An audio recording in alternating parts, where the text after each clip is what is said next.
the park area where I could hear different animals in the background, and there was an obelisk that was in the middle of this park that had a giant glowing sphere above it that was mimicking the sun. It was putting out full spectrum light. And I described this to David, and it was right after he had commissioned the art for his new book, The Ascension Mysteries. And we almost didn't discuss this because it looks too coordinated. It looks like him and I worked together, but the art that came out on his book was amazing because the synchronicities. You can see,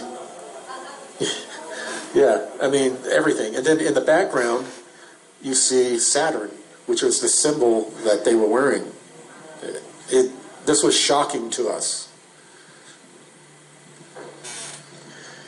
And here are images of the Inner Earth Alliance.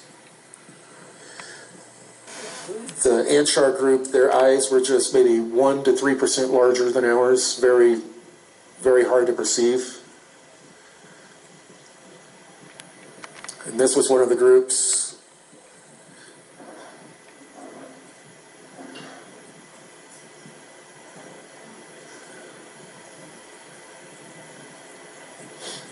This is the one that most people love to hate, the Omega group. They were very militaristic. And here's Kari's group of the Anshar, the ones that had white hair.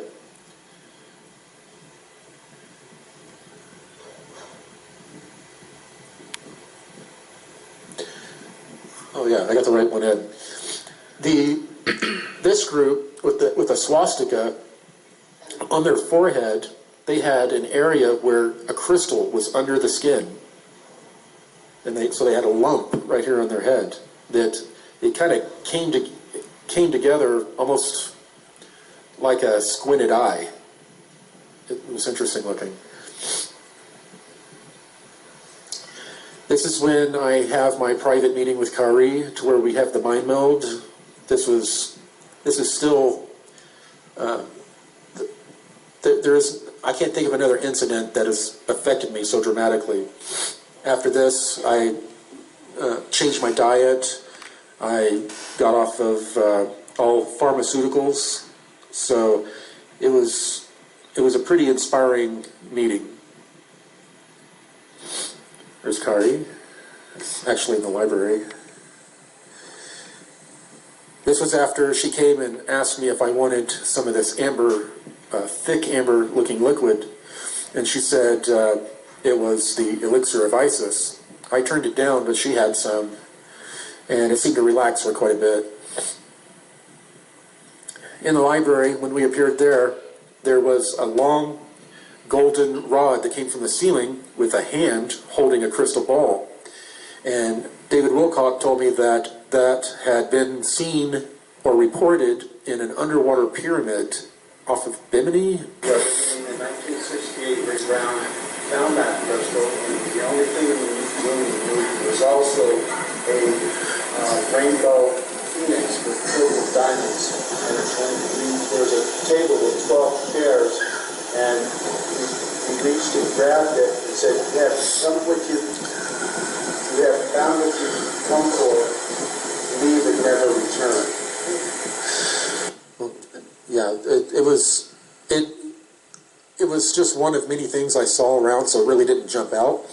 But when I had an artist depict it, David thought it was fairly significant. In the library, there were documents all the way from scrolls to leading up to books that were leather bound and also bound with plant material, all the way up to books that had ISBN numbers on them that looked like they were straight out off of, they just ordered them off the internet. Yeah, it was pretty amazing. They walked us through this conference area where there were about 100 or more of these egg-shaped chairs. And in group, you would see groups of people sitting around. The chairs would kind of be in a circle, and they would be having a literal conference call together. And others were sitting in these chairs, and they were projecting outward to all of us on the surface to impart knowledge, to motivate people, and up until this point, they had been presenting themselves as non-terrestrial groups when connecting with people psychically. They had one piece of crystal from this crystal cavern that did not show any type of aura, and they were trying to get it to grow in this chamber. And at the point where I was there, it looked like they were unsuccessful. These are some images I had created of the Mayan Breakaway group. Wait, they're not in there? Oh, there we go.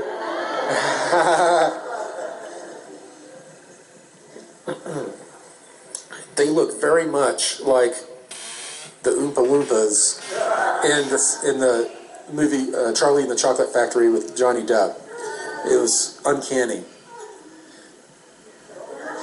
In their hair, they had these braided buns, and going through their hair, they had strands of gold fiber through their hair that was really cool. And they had ponytails that were, and the artist couldn't depict it for me, ponytails that would wrap around this way and be real tight against their head. Some were on this side, and some were in the back at the bottom. And they were like long ponytails made into a circle, and they were braided with this gold cord through them. And that's the real end of that first presentation. Okay. First of all, I would like to thank Corey Goode for his honesty, and I want to add my 2-cent commentary into this quick video clip. I recently found out about Corey Goode. I seen his name floating around on the internet, but I never really paid attention to any of his seminars or lectures. And I just want to thank him for his honesty. As you can clearly see, he showed pictures of the inner earth humans.